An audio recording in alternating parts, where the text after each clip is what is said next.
I wouldn't even know where to start with a Kurt Russell impression, honestly. I'm relatively certain that no impressionist in the history of impressionists has bothered with a Kurt Russell. It would be pretty low, you would think. Good Right. point. Yeah. Like, what would you try to do? I mean, 100% of my attempts at Kurt Russell would be from Big Trouble in Little China, but the other handful maybe Escape. I don't know. That's what I was gonna say, and I think that's really about it. That's about all I could go to as well. Yeah. I mean, I see a picture of the dude. I can assume that I know what he sounds like. That's as far as I'm getting. Relatively certain this bit's dead. Hey, guys. It's pretty good.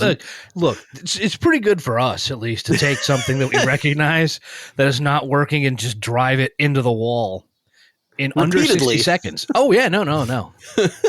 It's a new record for us, frankly. Like, y'all have heard our bits that go on for minutes and minutes, and you're scratching your heads just like we are. Like, when are they getting out of this? When are they talking about a different thing? Speaking of records and spinning, hit it.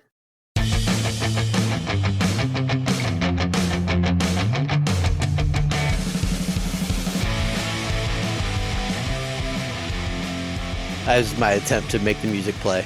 Masterclass. Beautiful. Thought so. No notes.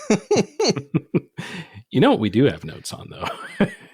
And that is our top 3 albums of the month of July, as well as the newly charting top 40 singles of the month of July. Indeed. And for me, I'm curious to hear y'all's thoughts. I won't ramble on for too long, but I was absolutely eating. I was feasting on the buffet of July albums. It was a good month. There were so many great records. There were at least three outstanding records. I could easily add more to that list as well. Yeah, it was by far for me the best month. Maybe not by far. There were a couple of early months that were really good, but the best month of the last season, the last quarter, without a doubt. I think I agree with you, but I think that's only because May and June were kind of meh. Yeah. So July, I won't say I was feasting. I will say there were a handful of records that I could not get enough of. And overall, I would say it was I'd give it a solid B+ for as a month. Solid B+, not bad. Again, considering the muck and mire of May and June, solid B+ will work with. I did not have any problem narrowing my list down to 3-ish. There was a fourth and a fifth that were real tight, but the top 3 I was pretty confident, and then a whole lot of good, but solid good. Yeah, 100% where I was at. Yeah, the solid good to me was very, very solid. It worked really, really. My honorable mentions on balance with other months were, I feel like, stronger than they have been. Yeah, and I limited it to 9 honorable mentions. 9. Do I have more than 9? I have somewhere close to 9-ish. Maybe 19. Yeah, I had at least that many on my list, and then I was like, no, I can't do that. So I narrowed it down. Hey, Dan, how were the charts? Because usually, when we're feasting, you're in famine. So weird. I'm going to go with weird. Okay. Because I had good, I had bad, I had laughable. It just all came from the last places I would expect it for. And a lot of that is also the continued byproduct of the charts being concrete as far as getting a lot of new stuff in. I am confident that the one record that charted 7 of my 10 or 7 of my 20 tracks will not make either of your lists. If it does, I think we need to have a conversation, but we need to take that conversation offline and also with a registered counselor. Because we need to move into the intervention realm. Okay. So we'll talk about that disc when we get there. How's that? Yeah, I mean, I was about to say that I have one on my honorable mentions list that I'm relatively certain could have been that, but then you said 7 out of 10, and there ain't no way. No. So no. Yeah, I am excited to talk about said disc. I'm going to leave it to you because I couldn't get through more than a track and a half, to be honest. And I didn't try if it's the one I'm thinking of. I think we're thinking about I think I'm thinking what you think I think you're thinking I'm thinking. Yes. I think so. I think so. Followed that. And I caught you spying on my sheet while I was also working on it. I knew you did. It's like I can't hide it. I can't be like anonymous Google user. Like that's not going to work. I completely forgot. I keep a massive Excel of all the stuff from month to month, and I completely forgot I had shared it with Zach. So I was working this afternoon in on it, and then all of a sudden, random cells in the Excel start getting highlighted in purple. Like, wait a minute. He won't notice, will he? That's not... Bro. Well, I've realized that I like scramble every time we do the top 40s, a little fourth wall breaking, and because I don't listen to a lot of like the top 40 music, especially not like the TikTok types of music, and I'm always like, oh, I got to listen to this track so I can have something to say, anything to say about it, and I want to be a little prepared. So I've actually got notes for a lot of the top and the bottom of your top 40 this month. Nice. That's cheating. I'm in the dark. I assume that's what you were doing, and I do appreciate that. Yes. But the fact that we have one prepared and one unprepared is even better. Because now we get it from both angles. You know what I'm saying? I will share my notes with you, Jay. Because I'm a heel. It's fine. Well, I thought you had access to it too, to be totally honest. I didn't. I might, but I didn't look. I don't remember.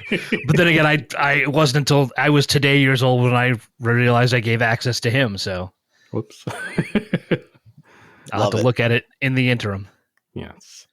Well, getting a little bit ahead of ourselves. We still got some albums to hit on before we get to the top 40s. So, Jay, why don't you start us off with your number 3 of the month? I can do that. I'm going to preface this by saying that I don't have a 3, 2, 1 like top of this list because my numbers 3, 2, and 1 have about as much in common as I have with the floorboards. We are in the same room, and that's about it. They're as different as they could be. So I'm calling them 1 ABC because there's literally no comparison. That being said, the first one I'm going to mention, which we'll call my number 3, is on the lighter side of things. Folk, country, pop, who cares what you call it? It's great. Cam and her new record, All Things Light. Cam isn't the same breed of sycophantish Swiftabees that grinds out all the same style, breathy indie pop with a folk flair that has inundated the airwaves for the last few years. It's great when the artists pull it off really well, and then the rest of it just kind of fades into mediocrity. Cam's different. She has a penchant for like early jazz infused vocals alongside a more modern vibe that gives her music this timeless, somewhat laissez-faire quality. There's plucky guitars, there's smart, really smart lyrics, and pipes that just don't know what limitations are. She's brilliant. My favorite track on the record is Alchemy. It's the second track, and it just shows soft guitar work, beautiful vocals, and smart lyrics. I absolutely love it. The whole album is fantastic, and if you don't know Cam, you should do yourself a favor. We were so close, my friend, to having the same number 3. Really? So close. This was probably 3B for me for all the reasons you mentioned. Remembering the first time that I heard probably the biggest single in Cam's discography, Burning House, and just clocking how beautiful and how different the vocals were, just how unique and good she sounds. And it's every bit as good, if not better, on All Things Light. Yeah, Burning House was my introduction to her as well. And I've listened to everything. Like I very much enjoy her voice more than I don't know. I can't say more than I should, but more than you would expect me to like her stuff. I'm really I liken her a lot to like Deb Talon. But she has more from the Weepies. But I really like Deb Talon's voice. She leans that, but there's more of like that Tori Kelly kind of pop folk in it too. So Like I think she's brilliant, and I loved this record. Yeah, you mentioned like the pop side of things. There were a couple of tracks that jumped out kind of for that reason, because they were a little more upbeat, kind of not as soft and I don't want to say somber necessarily, but not as like slow. They were upbeat tracks. Kill the Guru and Look at All the Pretty Girls specifically. Yeah. It was cool to kind of see her in a slightly different sort of arena, and it still sounded great. It was just a bit of a departure from, I think, a lot of the rest of the album, but in a good way. Yeah, it had like a little bit of almost a Portugal the Man guitar pluck going on. Oh yeah, yeah. In that tune. Anyway, every song is good. Fantastic album. Zero arguments, obviously. Nice. But I guess I will at least disclose the 3A to the 3B for my list, and what I did go with for my number 3. It comes from an artist that for the longest time, and probably still to this day, is known in large circles as Miley's sister. And I am so excited that depiction, that label is being shed with a sort of quickness and rapidness, because she is not Miley's sister. She is Noah Cyrus. She is her own thing. And she put out a gorgeous folk-tinged Americana album called I Want My Loved Ones to Go With Me. For one, it doesn't sound at all like Miley Cyrus. I mean, yeah, they're sisters, fine. They sound kind of similar, sure. But gone are the pop stylings and the dance tracks. Not that there's anything wrong with that, because I love a good Miley Cyrus album. But those are replaced with songs that lean more, like I said, Americana, and maybe a little bit folk and a little bit country, but I would say mostly falling in the Americana sphere. It's an album that is just dripping with emotion. Anyone who remembers the track, just kind of thinking of like Cam's track Burning House, like the introduction to a lot of people to Noah Cyrus was her track July. So perhaps it's no surprise that this album also came out in July. And similarly, those who loved the track July will love this album, and will also appreciate how expanded and evolved her sound is, both in terms of the sound of the overall tracks as well as the more mature sound in her vocals. She sounded great throughout the entire album. A couple of duets to mention with Ella Langley in Way of the World and Blake Shelton in New Country. I probably am not going to, get any fan mail from the Blake Shelton fan club, but I got to admit, those tracks were good. They were better because Noah was there, admittedly. But the Ella Langley and the Blake Shelton parts, at least, were inoffensive and were just kind of doing what they needed to do. But ultimately, Noah is by and far and away the star of this show here. There was also a weird track, I want to say was the last track on the album with Bill Callahan. That one sounded kind of weird, and I feel like it was maybe the mix that was just a little off, or maybe just a weird kind of clash with their vocals. I don't know. But if you just stick with the Noah-only tracks on this album, I think you'll be doing pretty well. A fantastic sophomore release overall, and one that gets me excited to see how much better even that the third album will be whenever it comes around in the next few years. Awesome. I did not listen to that one, and I feel worse off for it. I think you would like, if you liked All Things Light, I think you're going to like I Want My Loved Ones to Go With Me for sure. And I like the last Noah Cyrus record, so I really don't know what I was thinking and not listening to it. I saw it on the list, and just every time it was like, I kind of know what that's going to be, and I gave it a miss, and then I never got around to it. It's a mood record, right? Like 100%. But I feel stupid. Man, there was so much stuff every month we do the same run around. So yeah, we have our list that we make after the show, and we catch up on things, but there's only so many hours in the day. Right.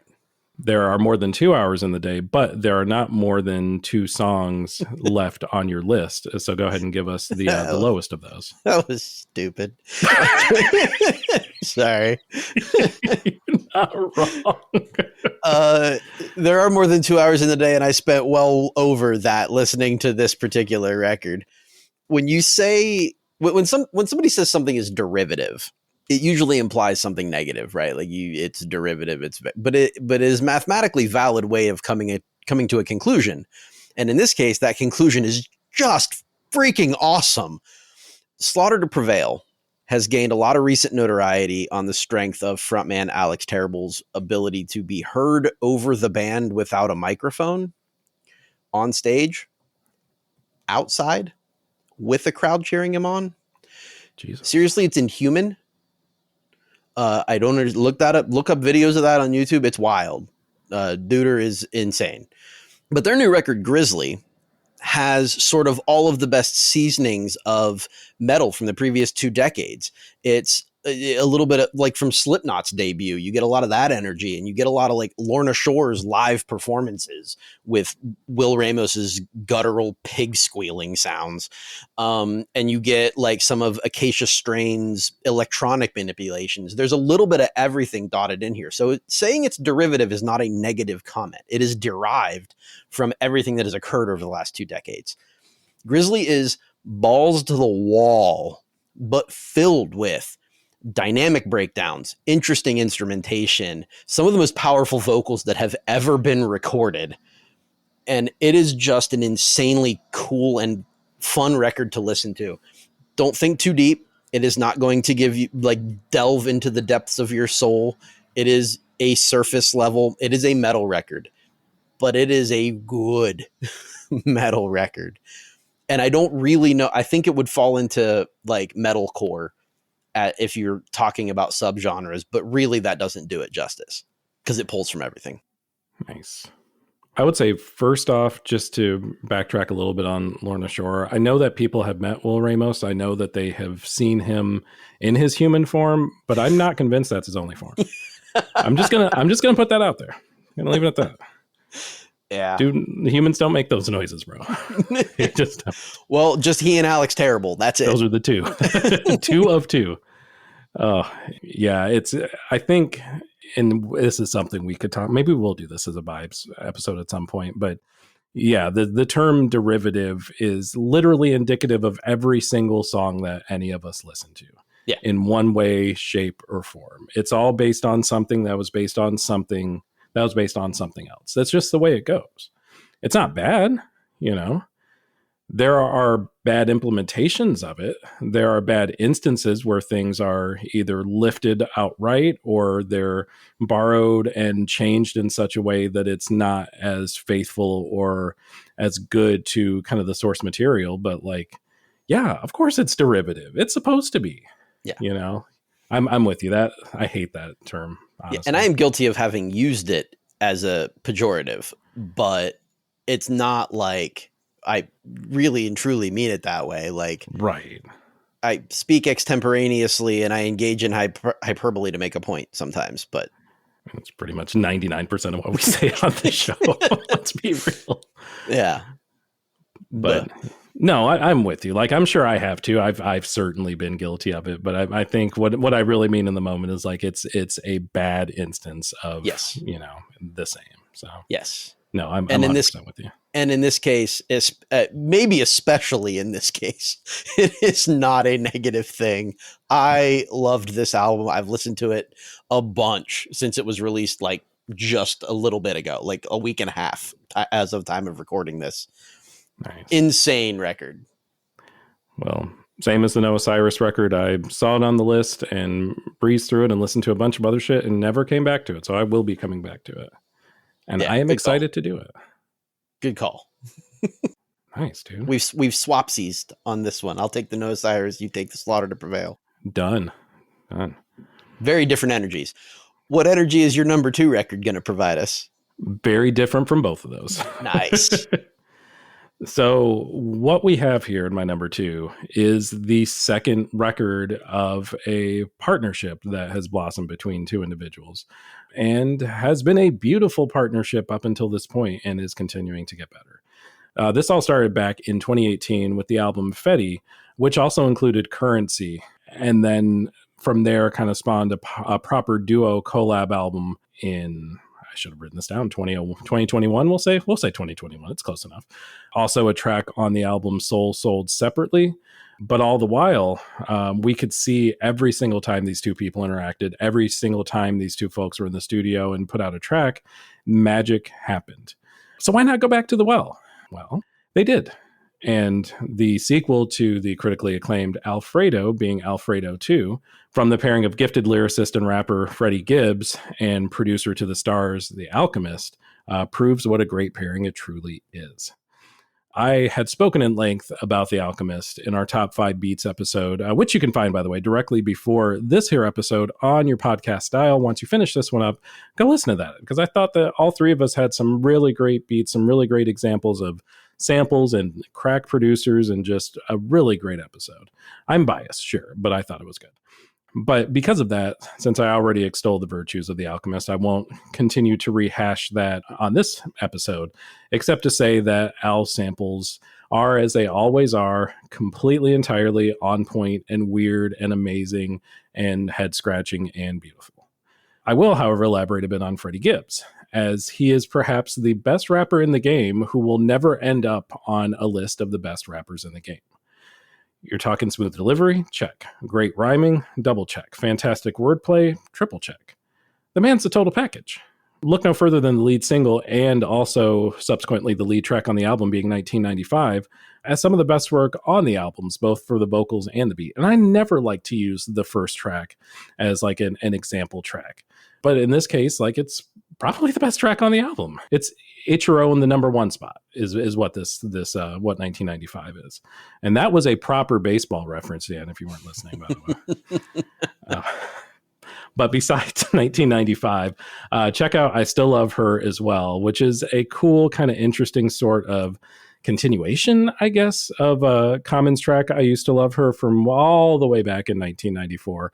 Her being the sport, I guess, of hip hop, the culture of hip hop, just hip hop in all of its beautiful forms. Freddie takes it in a different direction, but it's super, super cool. It's definitely worth a listen.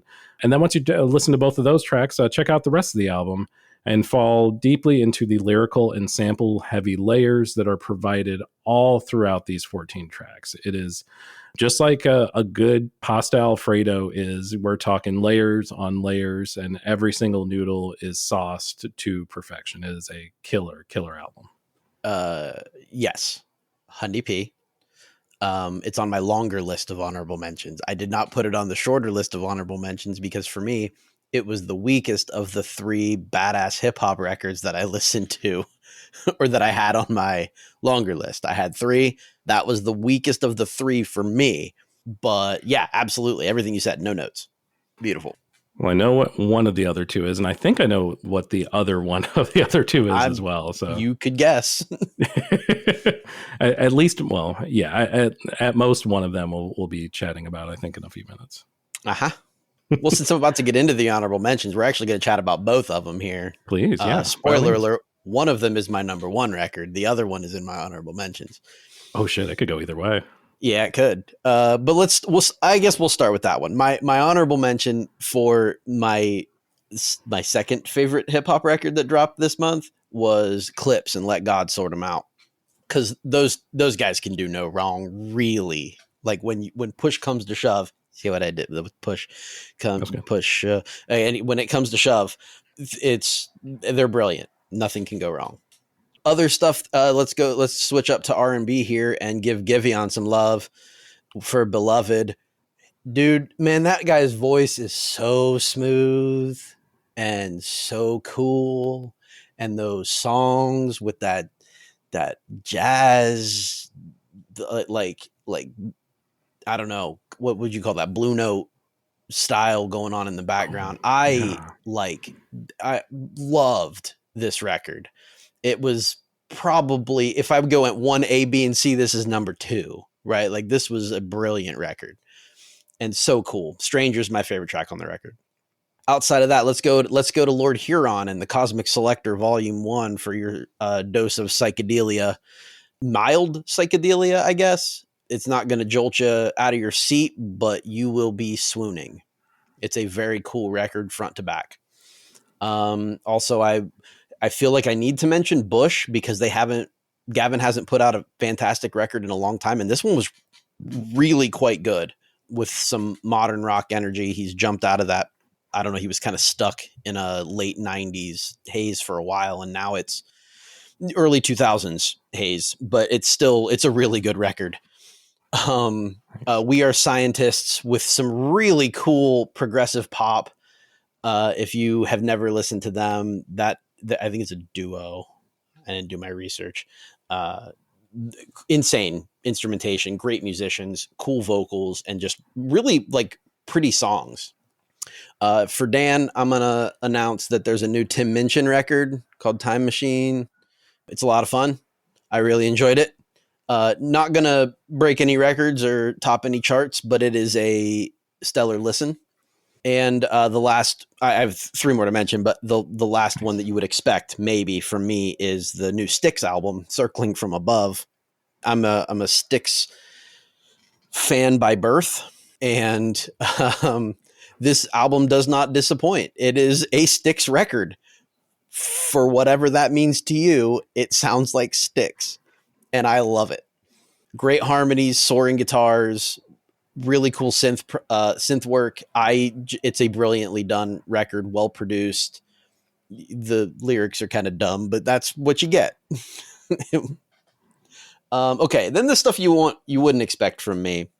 Kesha and her new album, Period.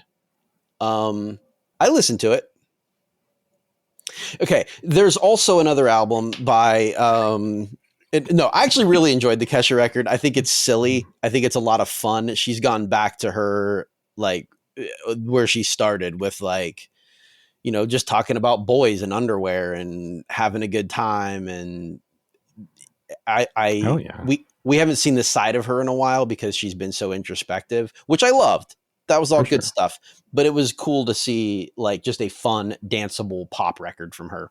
And that was cool. Boy Crazy's the single. I don't know how that did on the charts. Probably not at all, but it's a fun song and has some weird production going on. So I'm here for it. Nice. And then lastly, you remember Enough is Enough? Cause I do. They put out an album called Extra Cherries. Remember how sometimes hair metal wasn't metal at all? I do remember that. That was Enough's Enough. Like Beatles / Hollies style vocals with borderline rock. There's distortion on the guitars, and that's about the metalist you can like extend to them. But it's a fun album. I really, really enjoyed it. Yeah, kudos to them. This is the fourth album they put out this decade.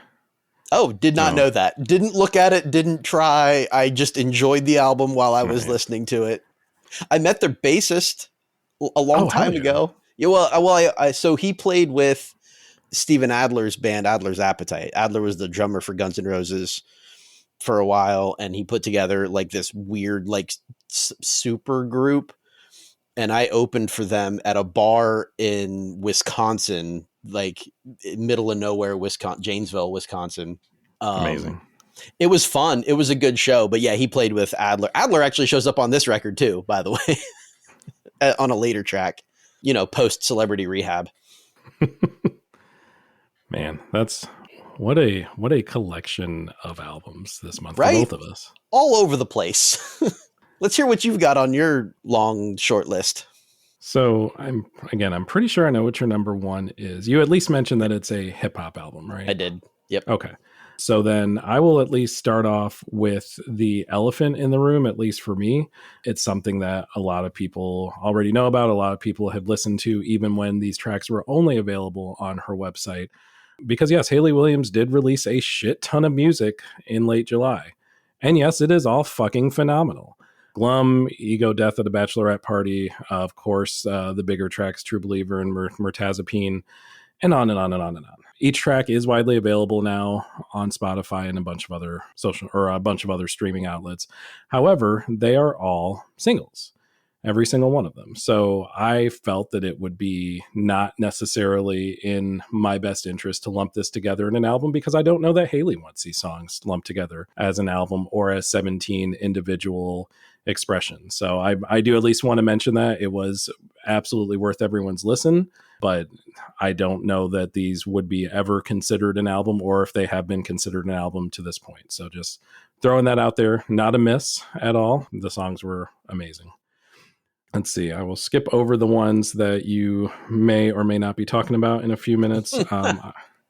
I will discuss two very similar electronica releases, one from British solo artist Rival Consoles called Landscape from Memory, and the other from Australian-New Zealand duo Shouse, I hope I'm pronouncing that right, called Collective Ecstasy. Both are very solid, perhaps more background music than focused listening. The Shouse record with more vocals, and I don't believe there are any vocals at all on the Rival Consoles album, but both were very entertaining nonetheless. Jessie Murph released an album called Sex Hysteria. It was her second full-length album, and admittedly, it wasn't the best pop album of all time, or even close to it, but it is a vast improvement over some of the previous tracks of hers that I heard. So I did want to at least point that out here. Very, very good stuff. Open Mike Eagle, probably more of a homer pick for me because I love Mike. Neighborhood Gods Unlimited was the album. It's Open Mike Eagle. It's one of those, like the Sticks, that you know what you're getting and you get all of it. And if you like it, it's great. It's definitely worth a listen. If you're not sure, I don't think Mike has been like a huge artist. So if there's folks that aren't familiar, this is as good of an album as any to kind of dip a toe in. But yeah, see if it's for you. And if it is, then I think you're really going to dig this. Let's see. I hope I'm going to pronounce all these names right. The album was called Mama Killa from Ava Mendoza, Gabby Fluke-Mogul, and Carolina Perez. At one point, as I've kind of first listened to this album, kind of jotted down my first impressions, the only thing I wrote down was what in the actual. And then I had to go back and elaborate on what in the actual actually means. It's noise, often discordant, held together in wonderful fashion somehow by the glue of some really, really great drums. There's a lot going on in this album all throughout each track. It's kind of maybe avant-garde jazz in parts and maybe question mark in other parts. But I really, really enjoyed it. It's one of those that I loved. I couldn't really articulate why I loved it, but I did love it. And one more just on the other side, because as cool of an album as I almost said McDonald's. Oh my God. Kick me off the show, please. As cool of an album as Madonna's Ray of Light was, the remix album Veronica Electronica, not as cool. Just not as cool. Like, it's fine. It's not terrible, but I don't think anyone was clamoring for a Ray of Light remix album. And if they were, I don't think this is the album they would have wanted. I feel like every track is worse than the original track. An easy thing to have not produced, but here we are. So yeah, you can safely give Veronica Electronica a pass. Sadly, I did not give it a pass. I listened to that one. I did not listen to the Ava Mendoza record, which I've now added to my playlist because it definitely sounds like something I need to hear. But I'm with you on the Madonna. Every track is somehow worse than the original in various ways too. Like, yeah. Just nah. Not a thing that needed to happen. No. Good list though. Yeah, same, dude. The only one I disagree with you on is the Jessie Murph. I don't like her. It's a me thing. I'm not a fan. You can have that one. Dan is agreeing with you. Yeah, I see that. No, I have a good feeling. I don't know why, but I have a good feeling that the next album that Jessie Murph puts out is going to be one that y'all like. I don't know why I feel that way. I just have a hunch. Call it a hunch. I hope so. I mean, I legitimately do. I hope so. It happened with Carly Rae Jepsen. It happened with like it happens. I hope so. Yeah, the major difference is that they both have voices that can be worked with. Yeah. And Murph doesn't. I do like odd voices though. So I think if the songs were better, I could be persuaded. Maybe, but do you like being screamed at by a Bratz doll? I've never tried. I'm going to keep using that until it doesn't work anymore. Oh my gosh, the beef! Like we do need to like build our beefs catalog. So I'm happy that this is happening. We need this. Oh, you know what? I don't have. Beef you know with? What else you? Yours was better. I don't have beef with my number one record. Is what we're getting here. Nice. And I will say my number one record comes down to, let's call it the concept of innovation. And once again, Tyler, the Creator, has avoided any mold that could possibly have been made. He didn't break it. He's started new. There's no mold here to break. This time he's blending things like synth funk, disco, electro, boom bap, trap, Miami bass. Of course, all this depends on which track you're listening to on his new record, Don't Tap the Glass. If you're expecting themes and elevated, poignant content like on Chromacopia on his last record, sorry, there's none of that here. But the production is just wicked. It's an album unlike anything you've listened to before. Most reviewers are calling it like his take on house or dance music, but really none of it is truly danceable or houseable. I don't know. Whatever. The production is so tight and creative, it doesn't matter. The lyrics have no connection to anything really, but the vibes are on point. And the fun is present from front to back, especially on like the inexplicable tracks like Mom and Them or Ring, Ring, Ring. And there are some rave-tastic tracks on there like Sugar on My Tongue or Big Poe that has Pharrell Williams on it, or Stop Playing With Me. Those are some of my favorite ones on the record. Mom and M's my favorite though, because it's so freaking weird that I just can't. I've listened to it so many times and I love it. I blew it. Really? I thought it was going to be one of two albums, and one of them was in your honorable mentions, and the other one didn't make either of our honorable mentions. Oh, I might have missed the it. Raekwon album. Oh, yeah, no, I did like that one a lot too, but that's on the longer list. Same. Yeah. And despite the fact that I not only listened to part of this record, but watched a music video for one of the songs, I forgot to listen to the rest of it, which is criminal because I love Tyler, the Creator. Shout out. What is happening to this part of the body? This area is, don't cut it. Just don't cut it. We're keeping it in. Fuck it. I was trying to give a shout out to Odd Future, and I was going to say all the other words. Apparently, I can't say them physically without having some kind of collective break. So we're just going to keep it at Odd Future. Yeah. But yeah, I absolutely 100%. Chromacopia was a brilliant album, and absolutely, it is so cool to see. Well, it is. I'm happy to see this version of Tyler, the Creator, and not the version of Tyler, the Creator from early in his career where he was basically just like a shock jock, where he was essentially an edgelord and people called him out on it. And he didn't react well to being called out on the shitty things that he was doing and saying. Right. This is a much better look for Tyler. Yeah. Tyler as creative mastermind, Tyler as producer, Tyler as performer, Tyler as everything, man. You know, kind of shades of Childish Gambino in a way. Just the guy who just does it all. Yeah, I would say like there are, like you said, shades of Childish Gambino, but less accessible than Childish. 100%. Like this stuff is bizarre for a pop audience. It is not something that, honestly, it's not going to chart. It's not going to, most likely. I mean, if it does, slap me in the face. I'll take it. I love it. But I don't expect it to. It's a tougher listen. And a lot of times those are the best listens too, you know. Nothing against accessible music. Like we certainly have mentioned our fair share of that throughout our honorable mentions and our, you know, other albums. Yeah, he seems to like avoiding the concept of being catchy. Yeah. On these records. Chromacopia, not so much, because that one, there was a lot of catchy on that album. But Don't Tap the Glass, he's like trying to avoid catchy, despite the fact that it's being billed as a house or dance record. It's not. I don't know what to tell him. And he actually, there was an interview he did, or maybe it was a tweet that he put out where he said, lower your expectations for this one. Those were his words. He was like, have no expectations for this record. And a lot of people have been claiming that it's like their favorite of his albums. It's not mine. I prefer the last one, but I mean, it's a close second. He's right there. It's just, and like I said, I haven't listened to the album, but just kind of seeing what he says, it echoes exactly what you said. This album was not made for sitting still. Dancing, driving, running, any type of movement is recommended to maybe understand the spirit of it. Only at full volume. Agreed. Only at full volume. Yes. Which is how I will be listening to it as soon as I get the chance. Crank it. Well, as far as my number one is concerned, there is a lot of overlap. It's not the same album, but there is a lot of overlap between my number one and your number one. Two places specifically. For one, Tyler is a featured artist on one of the tracks on my number one album, POV.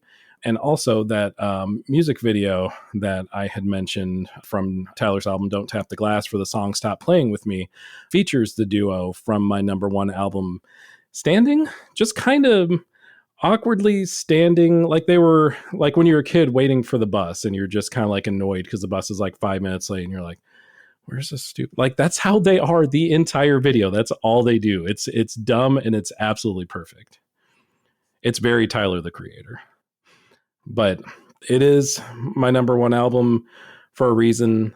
It was always going to be my number one album as soon as I saw that it was coming out. Perhaps that's unfair, and I'm fine with that, because also perhaps waiting for over 15 years for this should automatically put it at number one. I feel pretty confident in that take. Even if the album wasn't great and I put it at number one because, hey, it's finally here, I've waited so long, like, you know, that still isn't the best look for me, because we do try to be at least a little bit, you know, sincere on this podcast. So thank goodness I didn't have to go against that genuine nature of these lists, because this album is a certified banger. It's one that you're going to hear me talk about now. It's probably one you're going to hear me talk about at our end of year reviews in December. It was one of Jay's honorable mentions. It is Let God Sort 'Em Out by The Clips. Quick history lesson. The Clips, two brothers, hip-hop duo out of VA, dropped two instant classic albums, Lord Willing and Hell Hath No Fury, in the early aughts, followed by an album that was admittedly not quite as great until the Casket drops in 2009. The group split up, both brothers going off to do their own things. Malice, known as No Malice after the split, was emphasizing his strong religious beliefs, while Push was putting out some excellent EPs and awesome full lengths, as well as destroying Drake in a beef before it was cool to do so, I might add. Shout out the story of Adidon. There were some revelations in there. If you thought Not Like Us was bad, let me tell you, Push brought some things to light. It was something. But instead of listening to me blather on about this album, y'all should go listen to it instead. I'll mention a couple of tracks, including lead track The Birds Don't Sing, which discusses the last conversation each brother had with one of their parents before each passed away. One in 2021, I believe, is their mother in 2021, and then their father early in 2022, just a few months later. Tearing up to a Clips track was absolutely not on my bingo card for this album, and it happened within the first minute. But that's just a testament to how good this track and the rest of the album was. Pharrell carries production work on this album, as he's done for, I believe, every Clips album in existence. But don't get it twisted. Push and Mal are the stars of this show.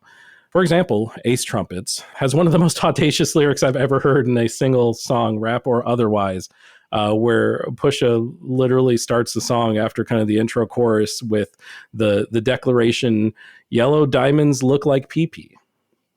It is the dumbest shit I've ever heard coming out of the mouths of anyone else on earth, except for him.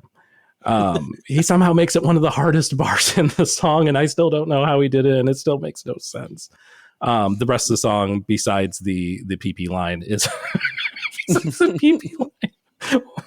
Why do I have to say this, Push? Why did you do this to me? The rest of the song is very, very cold. It's traditional Clips. Anyone who heard, especially those first few albums, you're going to be right at home. So Be It, another banger. FICO with Stove God Cooks on the hook. Love Stove God Cooks. He absolutely brings in this track. The Chandeliers part of the title track featuring Nas. All Things Considered, and on and on and on. Every single track is just absolute gold. Is it their best work yet? It might be, which is beyond the pale to even consider that as a possibility. It is a hip-hop masterclass through and through by two of the greatest to ever do it, and the rap game is back on notice, y'all. It hasn't been on notice from them for a good 15 years, but it is back on notice, and I don't think anyone who is a hip-hop artist of the day has missed this and has, you know, not listened with some reverence to these two dudes who have just done it so incredibly well.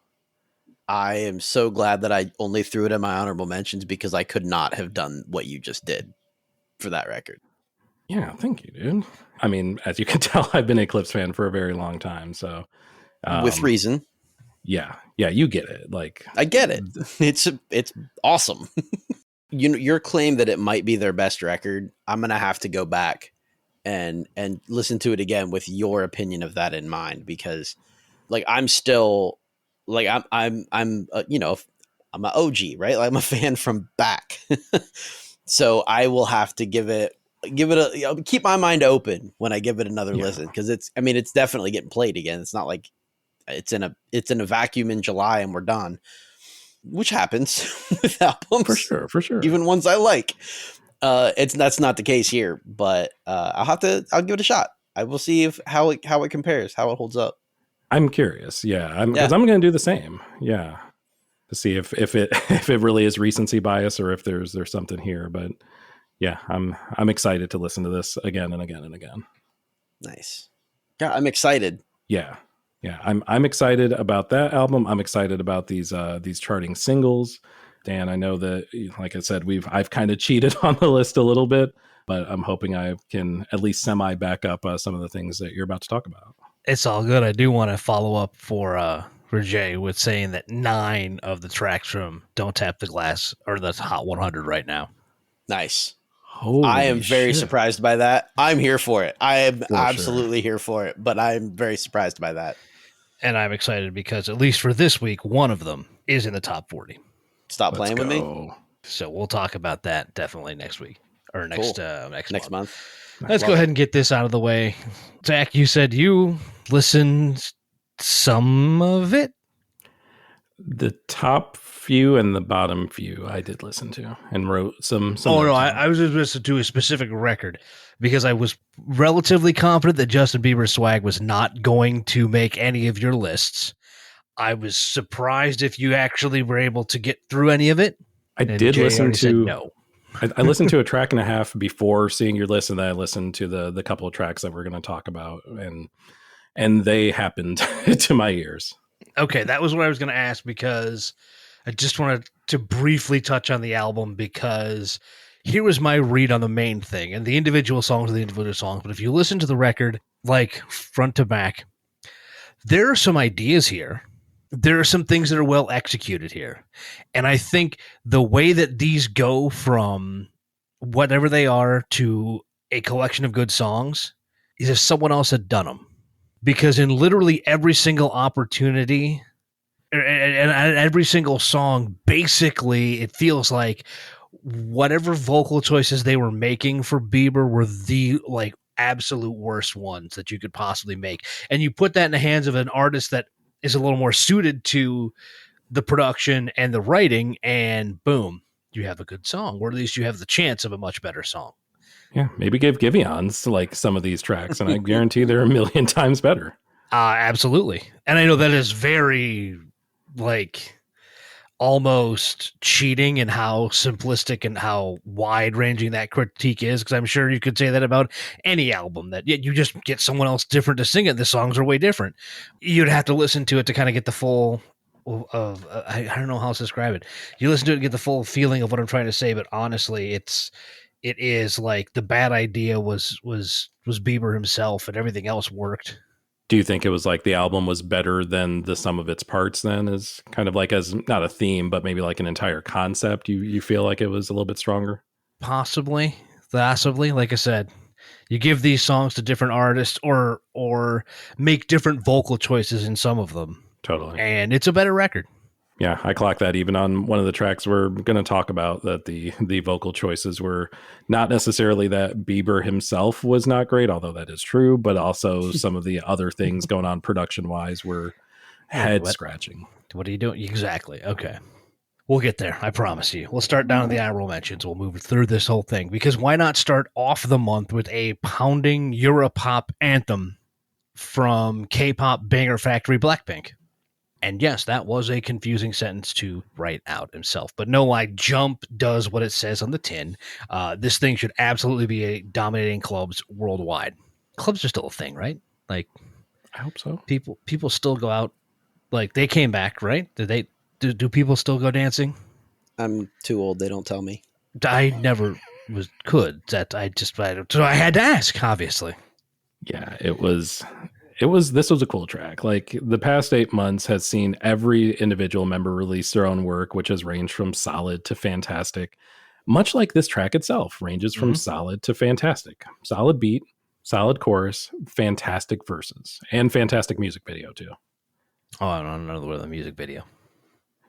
Yeah, I mean, there's some superhero motif. It's fun. It's cool, but yeah, we've seen the individual brilliance and the just like with potentially the Justin Bieber album, the sum of the parts here are better even than what they've done individually. This was a cool track.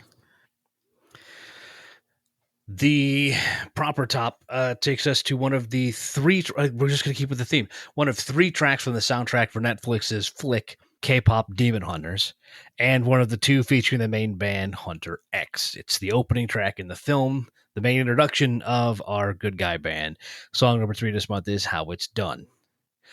The band known as Hunter X, the actual artists EJ, Audrey Nuna, and Ray Amy in the role of the girl group. And now, look, I know precisely nothing about the movie or any plot points, but I'm just taking this as a single. It does remind me a lot of the honorable mention, actually. It's not that Blackpink level of like impactful pop as it just punches you in the chest. They go from rapping to harmonies to some Ariana-esque crooning and overflowing with energy. That is the biggest thing from this track, is just energy, period. It's literally like, you look up the word banger in the dictionary, it will have a picture of this song next to it. Yes, I know what I just said. You figure it out on your own. 100% with you. The chorus is an earworm. It's definitely a hook, a capital H hook. And a good reminder to me that I need to go back and watch K-pop Demon Hunters, because I had not seen it yet. And everyone I talk to says it needs to be seen. Again, no idea, but we'll keep the theme up. I am told that the number 2 track on my list is actually sort of like the opposite of number 3. It's actually positioned as the villain song in the movie, apparently taking the souls of the audience when the characters perform it live. It's Andrew Choi, Neckwave, Danny Chung, Kevin Wu, and Samuel Lee in the antagonist role of the Saja Boys with Your Idol. And again, not a clue about anything I just told you from the movie. That is all in the write-ups. What I can tell you, though, is that the song has this vibe mix of like an early 2000s boy band track. You got the heavy harmonies, like the Latin pop vibe influences, and the appropriate application of some menacing strings to remind you that while the voices sound heavenly, the band itself is sent from hell. Yeah, I'm a little ashamed of that one. But what it does as a song is build itself a little pop opera in over 3 minutes with a solid beat throughout, crescendoing to a full-on chorus in the finishing choruses. It does work as a pivotal moment in the film, apparently, and it more so works as just a good damn pop song. The one thing I thought of immediately when hearing this song is like transporting myself back to like the late 90s, the early 2000s. Like, you know, put this up against the Backstreet Boys, put this up against NSYNC in their primes. And I'm probably taking the Saja Boys, to be totally honest. It had energy. The vocals were clean and crisp. It was fun. You know, again, without having seen the show, you mentioned this being like the villain angle. So it'd be fun to kind of see the show and then go back and listen to this. Although I'm sure this is kind of an integral part of the show, kind of like a musical almost. But yeah, this was just in a vacuum, even without knowing anything about K-pop Demon Hunters. This was a super cool track. Is this show like the Step Up or Bring It On version of Demon Hunting? I don't understand what's happening. You're asking the wrong people. Like, I looked it up just to see if it was an actual series or just a movie, and it's apparently just a movie, feature length. But today I learned. Beyond that, I don't know. Okay, right on. I admit to being surprised all the way around with how the top of this list works this month, which is why I said it's weird because I think we're at a point where we're not saying, oh, it's all K-pop songs. That's weird. Like, nah, not really. But soundtrack, 2 songs of a soundtrack. That's weird. I don't think we've had that. I don't think we've had that on the chart since like Kanto. So like right before we started doing this show. And I didn't get to write as many jokes about Bruno. That again, I could never tell, obviously. True. Right, because we don't talk about Bruno. We don't talk But about it. There's I'm actually kind of surprised that Afterlife didn't show up, the Evanescence track from Arcane. I'm a little surprised that one didn't show up, but Did it get out this month? no, well, I think it was end of June, but it Okay. never hit. Oh, I see what you're saying. didn't something track or chart off of Arcane? Maybe a couple things. Maybe. I don't remember that. I don't remember that. I'm disappointed though. Hopefully that means that there's another Evanescence record. And Not that I know of, but and who I knows? didn't miss one. Well, still. I mean, I would not be mad about having another one to listen to, though. Not me. Ditto. What I was mad about is having to listen to Swag.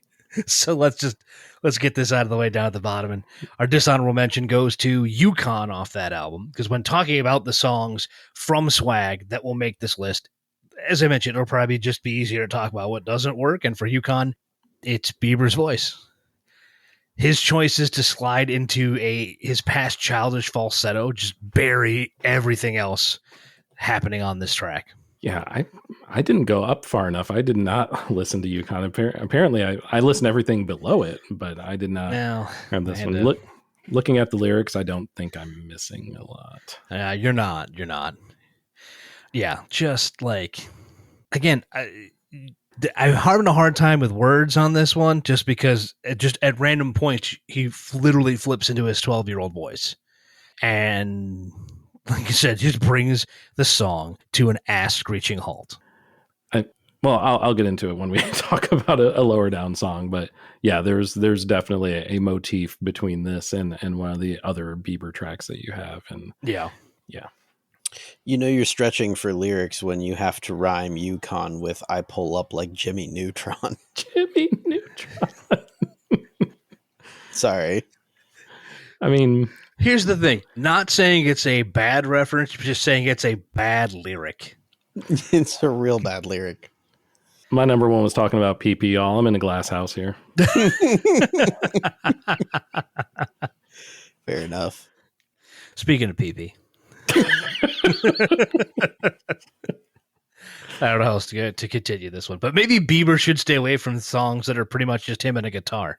Like number 18 for July, Things You Do. Now, if you listen to this one with the words of Billboard's Lindsay Havens in mind, you can totally get it. It does sound like something Bieber is just sitting on the edge of the bed playing and just kind of strumming and slapping and snapping along. And it's low key and breathy and soft. And it's actually a far better love song for his wife, where he's focusing on the little things she does instead of a heart full of equity. But there is a large hole in it to me. And I think it's like the vocal flourishes he does in it, and they just do not fit.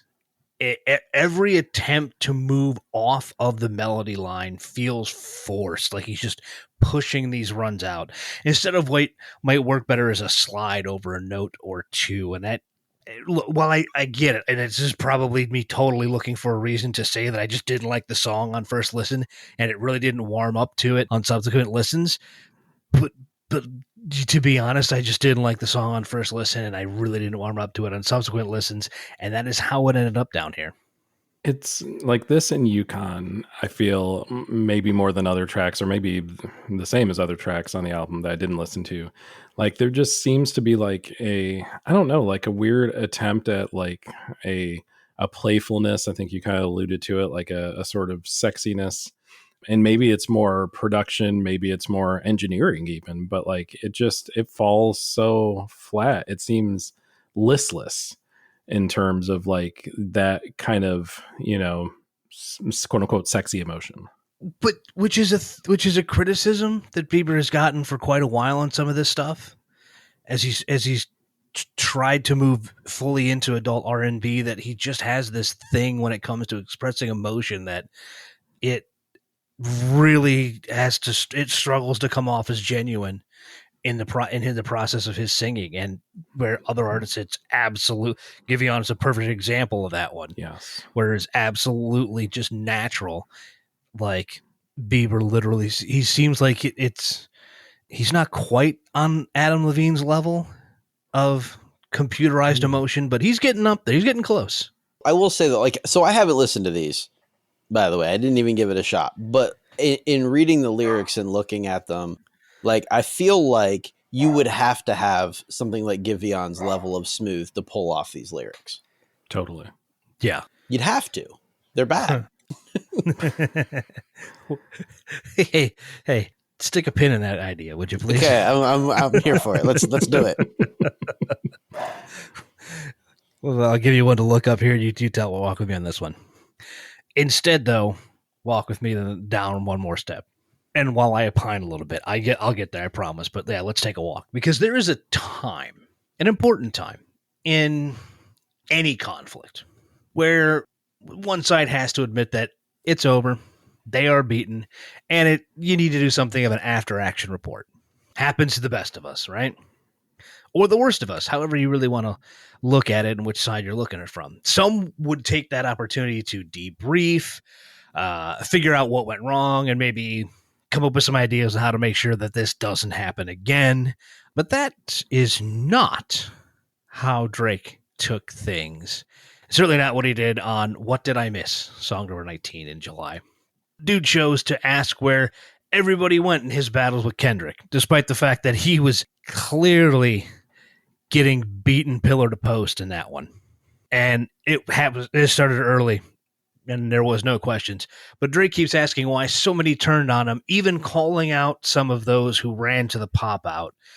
It's like a very Drake way to look at taking an L. It is totally within the character of his music, which we kind of just assume is his character given the way he's dealt with interactions with other artists, period, of how to react to getting run out of the room in a beef by, suing his record label and then trying to sound tough about being betrayed by his friends while coming off as a scorned ex with I'll make you losers miss me. So at the base level, the song's concept is an absolute miss. And the other avenues that Drake seems to be heading down are only going to see him shed more fans and even more reputation.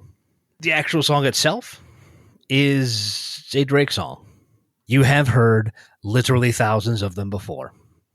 Drake himself sounds like he's on autopilot and barely cares, which is weird even while he's trying to emote about his mates who have completely turned their back on him. He might have the Bieber syndrome here where emotions just don't work for him. I don't know. Like either that or that trait has just completely abandoned him. But all that also makes me question why one of the 10 producers on this track didn't pull him out of the booth and ask him to attempt some emotion, any emotion, even if it's wrong, just do something. Except what did I miss? Don't do that. Don't do that again. You know, I've gone back and forth in my head if I really wanted to sing this. And I'm centering towards no because I am not a singer at all. But you know what? I'm going to do it because it's really the best representation of what did I miss. So let's go. Fuck you and you and you. I hate my friends and they hate me too. Could not sum up the song any better. The weakest revenge track since Will Smith tried to do it on an entire album and failed. Yeah, I mean, if you were one of Drake's friends, would you still be there? Because I certainly wouldn't. Nah, man, you start hanging out with Aiden Ross, I think I'm going to bail. It seems like a fair bet. Yeah, yeah, I think that'd be my reaction. But apparently there were 10 people who needed a paycheck, so they jumped in on that one. 10! Well, and honestly, clearly it worked at least a little bit because it's on your, like, it's something you're talking about right now. Yeah, I know. It didn't fail entirely. Whether that's it seems like that's a bad thing. I've not heard this song. I did read the lyrics just now. And truthfully, they don't look terrible other than that there's some non sequiturs that make no sense at all. Like I said, it's a Drake song. Yeah, it's a Drake song. So like that it feels pretty typical with actually some lyrics that would be toward the top of his list of better lyrics. If I'm being perfectly honest. I don't know. Like it's Drake. He's destined for the Billboard charts. Like they've gone hand in hand for years now. So that part's not a surprise. Yeah. At the very least, when he releases something, people are going to be like, "Ooh, is it good? Like, what's he going to say?" So they're going to listen. How long it stays there, I think, is the tell. You're still going to listen. His new record's going to debut at number 1, and I'm going to have to listen to every fucking track of it because all 39 songs will track. He's the Morgan Wallen of modern hip hop, and they're all going to sound pretty much the same. Yep. Except for the one with Wheezy, the one where he decides to be completely disgusting when it comes to women. And those might be the same track. I don't know. I think I very well could be. Pretty much laid the whole thing out here. He's going to use a sample that will be wasted at some point. Baby Keem will be there. Mm-hmm. Yes. Par for the course, basically. Basically, yeah. And there will be, like I said, there'll be a demand for it. Enough people will stream it. And whatever. Ugh. This song, though, it gets don't worse do that. than that somehow. It really does, which is weird. Because, man, like Canadians just taking L's all over the place this month. Let's keep going. Korea for the win. Canada, not so much. Not so much. It's all Korea. It's all... We can take a look at this all Mitch Marner like up in here. So no one's surprised, based on the rest of this list, the bottom of July comes from an album hilariously called Swag because it contains like none of it. It is, of course, Justin Bieber. It is the saccharine Go Baby. And it really does belong down here. Just read the lyrics, maybe listen. I don't know. Like, it reads like a man trying to talk everyone else into the fact that he loves his partner, maybe mostly himself, by being the musical equivalent of a couple that cannot keep their hands off each other in public. I mean, the man finds a way to work a reference about his wife's beauty brand into the track, which, look, fine. You two are young, hot, and in love. Great, whatever. But if this is the best that you could come up with to attest that fact, woof. I give it 3 more years. But not only that, he offers something that maybe the oddest I'll be there lyric in the whole, repeating "cry on my shoulder" over and over again. Like, sure, telling someone that you'll be there for the bad times and the good is a great and laudable message, but there's something about telling someone over and over again to cry on your shoulder. Not that you can cry on your shoulder, not offering comfort, but like telling someone, you shoulder, cry now. It's kind of jarring, a little jarring. It's like I said, less an offer, more of an order. But again, maybe their love language is way different. See the aforementioned Heart Full of Equity. But on top of all of this writing thing, the actual production seems to keep drifting like a third of a beat off. Or maybe it's the vocals that drift a third of a beat away from the actual production. You get to listen to it and tell me if it's just my ears. But there are totally sections where it sounds like the record player is starting to die, but somehow like the vocal tracks are the things that are moving and the music just slides away from it. I don't know, but it makes something that's already a tough thing to get through in the writing and then even more confusing. And so bottom of the list. 0 arguments at all. Like, it was a reminder of all that. Cause I feel like the friend of mine that often visits TMZ and then tells me about what's on TMZ, because I certainly wouldn't spend time trawling TMZ. That's just ridiculous. Who would do that? That's so silly. But my friend would tell me about all of the articles about the will they won't they of Justin and Hailey Bieber's relationship. Like, oh, he was seen without a wedding ring on, or oh, she was doing something. And it just, I mean, a lot of that is tabloid blather. Regardless, but it makes me feel better about my read of the song knowing nothing about that whatsoever. You absolutely killed it. This feels very much like, no, I promise we are in love. We are, we're good to go. We're solid. And here's proof in a song. I don't know that that's how it works. Like, I hope they are. I hope those kids can make it. Ben Affleck about 10 years ago was singing this song in the movie, isn't he? Unfortunately. Unfortunately. So with the nanny in the chorus. In reference to when you talk about like other people maybe making this better, the only thing I could think of is the lyrics to this song read like the bass bridge from a Boys to Men tune. Like Big Mike gets up there and you get that boom, boom, boom, boom, and he says, like water to a flower, baby. I know you need the rain. Like that's the way this. No, I don't have the gravitas to pull that off. I know that, but nothing needs to work out. Nothing needs to break. Like that's the way those lyrics. Like they shouldn't be sung. They shouldn't be rapped. They should be like just spoken with sexy R&B music behind it. That's it. Just some. I think I just fixed this song. I think so. We changed the genres and completely to, or did the whole thing is sarcastic actually, and we find that out in like the final bridge. Oh, so it's done by Together. Yeah. Well, Jesus Christ. I'm here for it. For what it's worth, I'm here for that. Together does this song. It's the eternal #1. Let's go. Or maybe Du jour from the Josie and the Pussycats movie. Let's get Donald Faison and Seth Green on it. Let's do it. It would be better.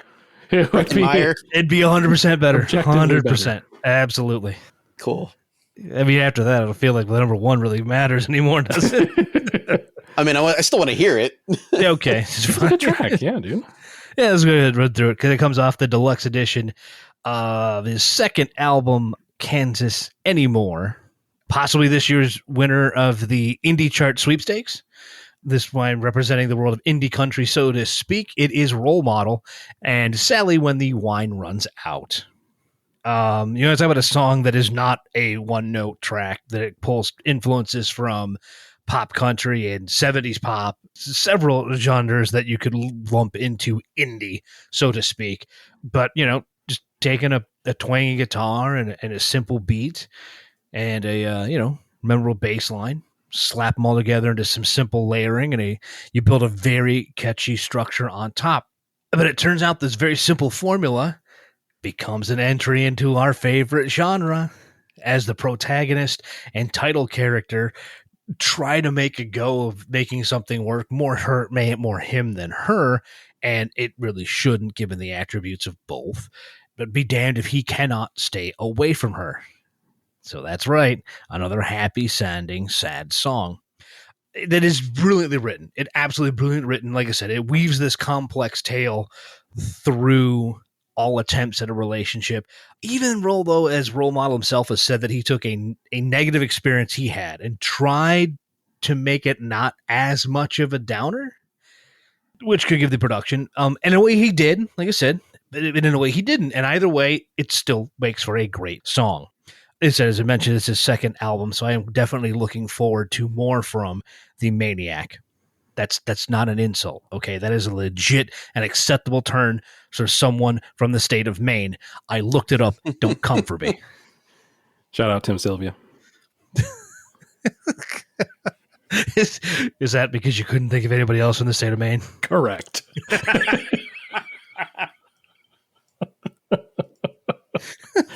Fair. Nice. One thing I was curious about was was this a play like the title Sally When the Wine Runs Out? Like, was that a play on like the Temerian language from Star Trek? And did I just score 1,000,000 points with the two of you, I hope? Nerd. No idea what you're talking about there, but Damn it. So it's my one shot. I thought I was in. I mean, more of a Star Wars geek than a Trekker. Sorry. Damn it. I had to shoot my shot, I never got that deep into the original. Sorry. It is more of a reference to the idea of hoping that this isn't someone who is only friendly and interested when there are drinks to be had. And that's where the lyrics really get, like you said, happy sounding sad. They really get beautiful and poignant. There were a couple that I mentioned. I'll buy a couple rounds. Don't let me think that I'm enough. Then disappear when the wine runs out. Like, that's just a dagger, right? That's It's a good line. Right. That's it. So I'm going to go back and listen to the whole album, obviously, now. And is also can't wait for more. Yeah. Great track. It's a track that feels a little out of place, but in a good way. Like the sound does not belong in 2025, but it somehow also belongs perfectly on this Billboard Hot 100. cool. The production was on point. The song was great. The vocals were awesome. Yeah. I think that's the best part is that it's not the type, like I said, it's not the type of thing you would expect to land on the Hot 100. And the fact that it did is surprising.